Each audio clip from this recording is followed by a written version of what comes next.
వైకా jewellers వెలలేని Vaibhogam తరుగులేని నమ్మకం. ఇప్పుడు మన కాకినాడలో డిసెంబర్ 5న ఘనంగా ప్రారంభం కాబోతోంది. నమస్కారం సార్. నమస్తే. సార్, బేసిక్గా ఇప్పుడున్న ప్రజెంట్ సిచ్యువేషన్లో మనం చూస్తే వయసుతో సంబంధం లేకుండా చిన్నపిల్లల నుంచి ప్రతి ఒక్కరికి అంటే ఆల్మోస్ట్ ఎక్కువగా వాళ్ళ మైండ్ సెట్లో అంటే హ్యుమానిటీ, కైండ్నెస్ ఇవి తక్కువైనాయి అని చెప్పొచ్చు. అండ్ అదే రకంగా ఒక వైలెంట్ బిహేవియర్ అనేది ఎక్కువగా మనం చూస్తున్నాం. ఆ వైలెంట్ బిహేవియర్ డెవలప్ అవ్వడానికి రీజన్స్ ఏంటంటారు? ఏ పారామీటర్ బేస్లో వాళ్ళకి ఆ పాయింట్స్ ట్రిగర్ అవుతాయి అంటారు సార్? చాలా ఇంపార్టెంట్. అండ్ ఈ మధ్య బాగా చూస్తున్నాం, క్రైమ్ కానీ వైలెన్స్ కానీ ఎక్కువైపోయి చాలా ఎక్కువైపోతుంది. పాపులేషన్ పెరుగుతుంది, సో వైలెన్స్ పెరుగుతుంది. ఓకే, ఫస్ట్ వీటన్నిటి యొక్క మానసిక పరిస్థితి అర్థం చేసుకోవడంసేపు దీని బేసిస్ దొరకదు మనకి. ఓకే, వీటికి కావాల్సిన అంటే వైలెంట్గా తయారవ్వడానికి కావాల్సిన మసాలా అంతా మనకు సినిమాల్లో ఇస్తుంది. ఇలా ఉంటేనే హీరోయిజం, ఇలా ఉంటేనే కరెక్ట్ అనే ఒక రుద్దుడు మన మీద జరుగుతోంది. దీనికి నేను సైకలాజికల్గా కొన్ని పాయింట్స్ చెప్తే, యాక్చువల్గా ఇప్పుడు మన మీద జరుగుతున్న మానసిక దాడి గురించి కూడా చెప్పాలి. ఓకే, ఏమవుతుందంటే సినిమాల్లో కానీ బయట మనం చూస్తున్న ఈ షార్ట్ ఫిల్మ్స్లను లేకపోతే ఈ సిరీస్లను వాటిలో బాగా వైలెన్స్ చూపించేస్తున్నారు. సో ఫస్ట్ మనకి జరుగుతుంది డీసెన్సిటైజేషన్ అంటారు.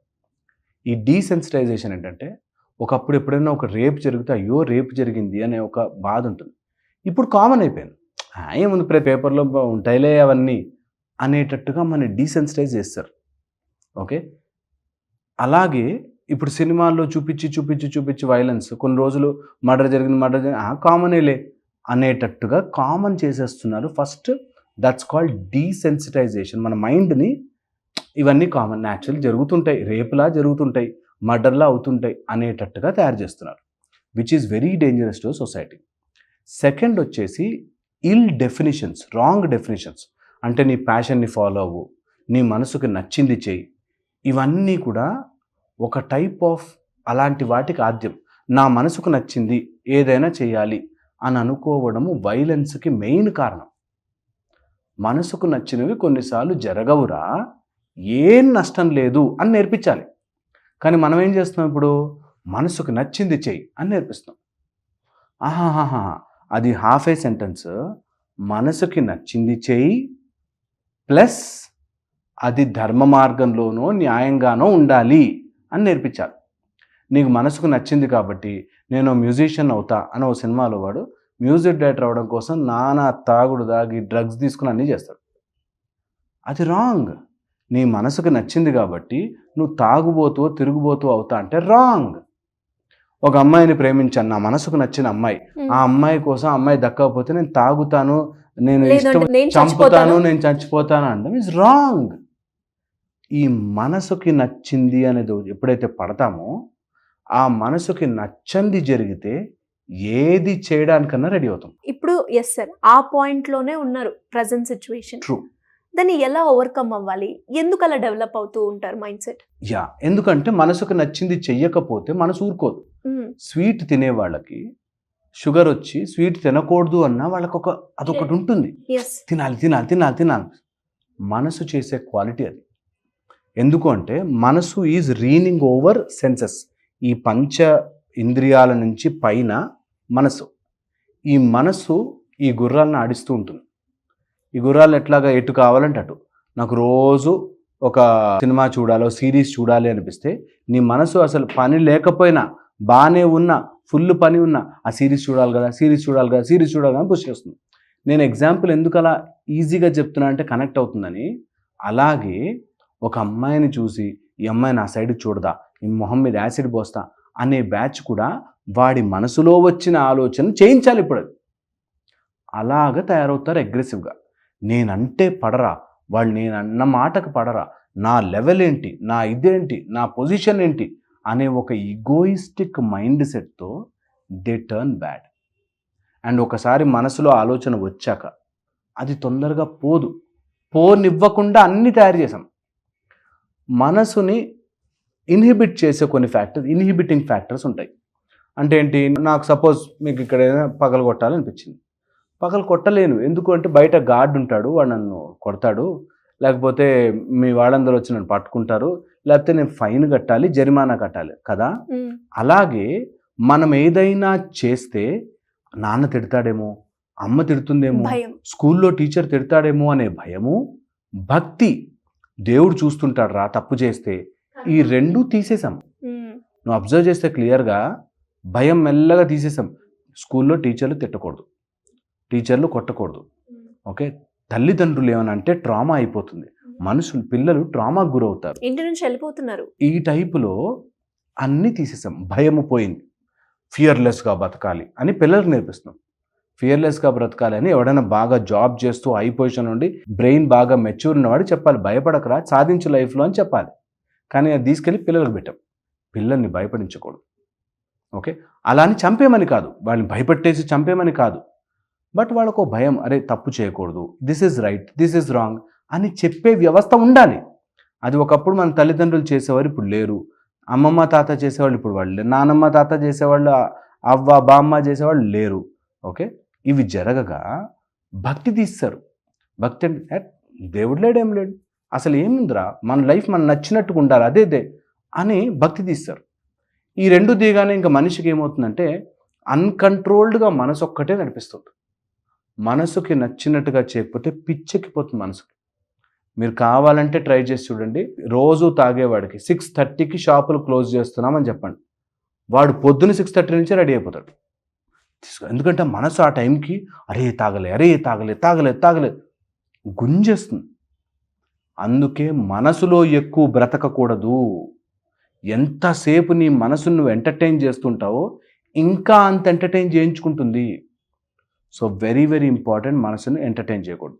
ఒకవేళ మనసుకు అలవాటైపోతే నీకు దాని నుంచి రావడం, బయటికి లాగడం ఇంపాసిబుల్. మనసుని యోగా వాసిష్టంలో వశిష్ఠులు ఏం చెప్తారు తెలుసా మనసు గురించి? ఊబిలో పడ్డ ఏనుగు లాంటిది అంటారు. మామూలుగా ఏనుగు గోతులో పడితేనే తీయలేదు, చాలా కష్టం. అలాంటిది ఊబిలో పడ్డ ఏనుగు లాంటిది మనసు. ఒక్కసారి అలాంటిది ఏదైనా అలవాటైతే, సిగరెట్, మందు, రేప్ చేయడము, దొంగతనం ఇలాంటి అలవాటైతే ఇంపాసిబుల్ టు కమ్అట్ అనిపిస్తుంది. అలాంటప్పుడు అగ్రెషన్ అయిపోతారు వాళ్ళు. కొంతమందికి ఎలా వస్తుందంటే చిన్నప్పటి నుంచి ఆడవాళ్ళు అంటే ఇట్లా వంటింటి కుందేలా ఉండాలి అని వాడికి మైండ్లో ఒక type of strong feeling develop అయిపోతుంది. వాడు ఇంక బయట చూస్తే తట్టుకోలేడు. ఇలా అంతా ఇట్లా అయిపోయిందిరా మోడర్న్ జమానా, ఇట్లా అయిపోయి వీళ్ళకి బుద్ధి రావాలా అని స్టార్ట్ అవుతారు. వాడికి మైండ్లో ఒక ధారణ, ఒక థాట్ ప్రాసెస్, అది ఎంత స్ట్రాంగ్ అయిపోతుందంటే ఆ thought process, they will just cannot, వాళ్ళు ఏదైనా చేయడానికి రెడీ ఉంటారు. అందుకని అగ్రెసివ్ అవ్వాలి అనడానికి మనసే మెయిన్ కారణం. ఈ మనసుకి ఇరుక్కుపోయామా బయటికి రావడం కష్టం. ఓకే, ఈ మనసుకి తగ్గ ఫ్లూయిడ్, మనకి ఏదైతే ఇంధనం అంటారు చూసాం, అదంతా మనకి బయట సొసైటీలో ఇస్తుంది, రకరకాల రిసోర్స్లో ఇస్తుంది. ప్లస్ ఈ మైండ్ని యాక్టివేట్ పెట్టించడానికి ఈజీ సెన్సేషన్, అంటే క్విక్గా ప్రిజర్వ్డ్ ఫుడ్, క్విక్గా మనకి ఒక ఎంజాయ్మెంట్, ఈ కష్టమే లేకుండా అన్నీ చేతికి అందడము, వీటి వల్ల ఏమవుతుందంటే సెన్సరీ ఆర్గన్స్ ఆర్ ఇంకా డిమాండింగ్, ప్రెషర్ కావాలి. ఆ ప్లెజర్ ఒక లెవెల్ వచ్చాక ఇంకా ఏదైనా మజా రావట్లేదు, ఇంకా మజా కావాలి, ఇంకా. ఇది నేను చెప్పేది అమ్మాయిలు రేప్ చేయడమో దొంగతనం చేయడమో ఇది కాదు, ఇంకా సటిల్ లెవెల్లో డామినేషన్ అంటే ఒక భార్య ఇంటికి వెళ్ళగానే ఆమె భయపడుతూ ఉండాలి, నేను ఇంటికి పెద్ద అని ఉండడం కూడా ఒక టైప్ ఆఫ్ అడిక్షన్. వాడి ఇంటికి వెళ్ళగానే వాళ్ళ భార్య ఇలా చెయ్యలేదు అని ప్లేట్ ఇసిరేసి, కోపంగా చేసి, కొట్టి, నీకేం తెలుసే, మీ వాళ్ళు ఏం చేశారే అని కోపంగా తిట్టేది కూడా అగ్రెసివ్లోకి ఎందుకు వస్తుందంటే వాడికి ఆ సెన్సరీ ప్లెజర్ నుంచి వాడు చాలా గ్రేట్, నాకు ఇవన్నీ ఈజీగా వచ్చేయాలి అనే ఫీల్లో బ్రతుకుతుంటాడు. ఇలా ఎప్పుడైతే ఆ ఫీల్లో బ్రతుకుతుంటాడో దే ఆర్ డెడ్ దేర్. వాళ్ళకి ఎదుగుండదు, వాళ్ళ చుట్టుపక్కల ఉన్న వాళ్ళని ఎదగనివ్వరు. ఎలా ఆ సిచ్యువేషన్స్ నుంచి మనం కంట్రోల్ చేయాలి అనుకున్నా, లేదంటే బయటపడాలి అంటే చాలా కౌన్సిలింగ్ కావాలి.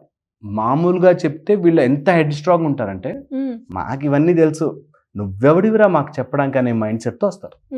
కానీ వాళ్ళ బిహేవియర్ వల్ల ఇంట్లో అందరూ నాశనం, సఫర్ అవుతూ వాళ్ళకి ఎన్నోసార్లు చెప్పి చెప్పి చెప్పి చెప్పి చెప్పి చెప్పి వెనక్కి తీసుకొస్తాం. డైరెక్ట్గా చెప్పగానే అసలు వీళ్ళు ఇలాంటి వాళ్ళు చాలా తెలివిగా బిహేవ్ చేసేస్తున్నామనే ఫీల్లో ఉంటారు.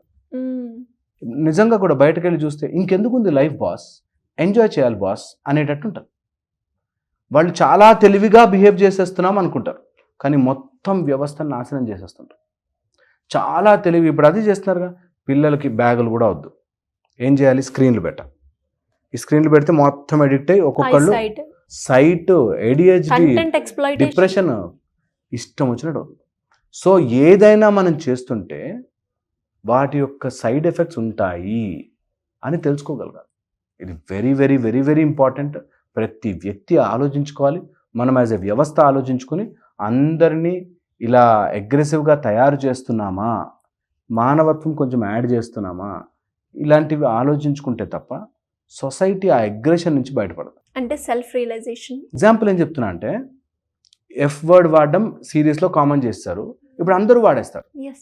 లేకపోతే సినిమాల్లో అన్నిట్లోనూ వాడు హీరో హీరోయిన్ వెంట పడతాడు అంటే ప్రతి వ్యక్తి అట్లాగే ట్రై చేశారు. సో అందుకని ఇవన్నీ సినిమాల నుంచి ఇన్ఫ్లుయెన్స్ అవుతాయి, మనం చూసే దగ్గర నుంచి ఇన్ఫ్లుయెన్స్ అవుతాయి. కాబట్టి అక్కడి నుంచి కట్ చేసుకుంటారు. దీనికి ఒక మార్గం పెట్టి కొంచెం కౌన్సిలింగ్, కొంచెం ఇలాంటివి చెప్పే పెద్దవాళ్ళు ఉండి, వాడు 4 సార్లు అదే ఇట్లా ఉంటుందిరా, నువ్వు ద్రోణాచార్యులాగా ఉండాలి, నువ్వు దుర్యోధనలాగా ఉంటావు, నువ్వు ఇలా ఉంటావు, నీలో ఇలా క్యారెక్టర్స్ ఉన్నాయి, నువ్వు అర్జునుడిలా ఉన్నావు అని వాళ్ళలో వాడు రియలైజేషన్ అయ్యి దాని నుంచి మారగలగాలి. ఇది చేయడానికి చాలా టైం పడుతుంది, but somehow big topic. But ఈ అగ్రెషన్ అనేది రాకుండా ఉండాలి. అగ్రెషన్ ఉన్న వాళ్ళతో డీల్ చేయడానికి ఒక 2 పాయింట్స్ చెప్తాను, తర్వాత మనం ఇంకొక చేద్దాం. సో అగ్రెషన్ వస్తే, అగ్రెషన్ ఈజ్ లైక్ నీ మీదకి వస్తున్న ఒక బుల్, పరిగెట్టుకుంటూ వస్తున్న ఒక ఎద్దు, కొమ్ములతో దూసుకుంటూ వచ్చే ఎద్దు లాంటిది, ఆర్ రైనోసరస్ లాంటిది. అడ్డుగా నించోకు. నెంబర్ 1, ఎవడైనా అగ్రెసివ్గా ఉంటే వాళ్ళ జోలికి వెళ్ళొద్దు, వాళ్ళ దగ్గర నుంచి తప్పించుకోవడం ఈజ్ ఫస్ట్ ఇంపార్టెంట్ థింగ్, లేదా బలైపోతాం. నెంబర్ 1, ఎందుకంటే వాళ్ళ అగ్రెషన్లో వాళ్ళు ఆలోచించే శక్తి కోల్పోతారు. నెంబర్ 2, వీళ్ళని కళ్ళెం వేయడం మనం ట్రైన్ చేసుకోవాలి. అలాంటి వాళ్ళు అగ్రెషన్ వాళ్ళకి ఏంటంటే, ఒకసారి నువ్వు పడుతున్నావు అని తెలియగానే దగ్గర. సో ఫస్ట్లో ఉండగానే బెండ్ చేశారు, లేదనుకో చాలా చాలా ఇబ్బంది పడతాం. సో ఫస్ట్లో ఉన్నప్పుడే దాన్ని ఆపాలి. Third, you will need spiritual power for this. స్పిరిచువల్గా ఎదగాలి. స్పిరిచువల్గా ఎప్పుడైతే నీ ఆరాస్ గట్టిగా ఉంటాయో, అలాంటి వాళ్ళు నీ దగ్గరకు వచ్చినా నీ ముందు ఎక్కువసేపు నానలేరు, జరిగిపోతారు. సో అది చేసుకోగలిగితే చాలా బాగుంటుంది. Hope this helps. ఇంకేమైనా ఉంటే చూద్దాం మనం. డెఫినెట్గా సార్. కానీ మీరు అన్నట్టుగానే వాళ్ళకి వాళ్ళు ఏం చేస్తున్నారో తెలియకుండానే అనడం కావచ్చు, లేదంటే డామినేషన్ చూపించడం కావచ్చు, రకరకాల సినారియోలో ఒక్కొక్కరు ఒక్కొక్క రకంగా చూపిస్తూ ఉంటారు. బట్ ఎప్పుడైతే ఆ సెల్ఫ్ రియలైజేషన్ వచ్చేదాకా వాళ్ళతో ఉన్న వాళ్ళకి సఫరింగ్ మామూలుగా ఉండదు. సో అదొక్కటే గుర్తుపెట్టుకొని అట్లీస్ట్ మీరు చెప్పిన ఈ 3 పాయింట్స్ ఎవరైతే సఫర్ అవుతున్నారో అవి ఇప్పటి నుంచి అన్న ట్రై చేస్తే దే విల్ కొంచెంలో కొంచెమన్నా సేవ్ అవుతారు. Thank you sir, thank you so much.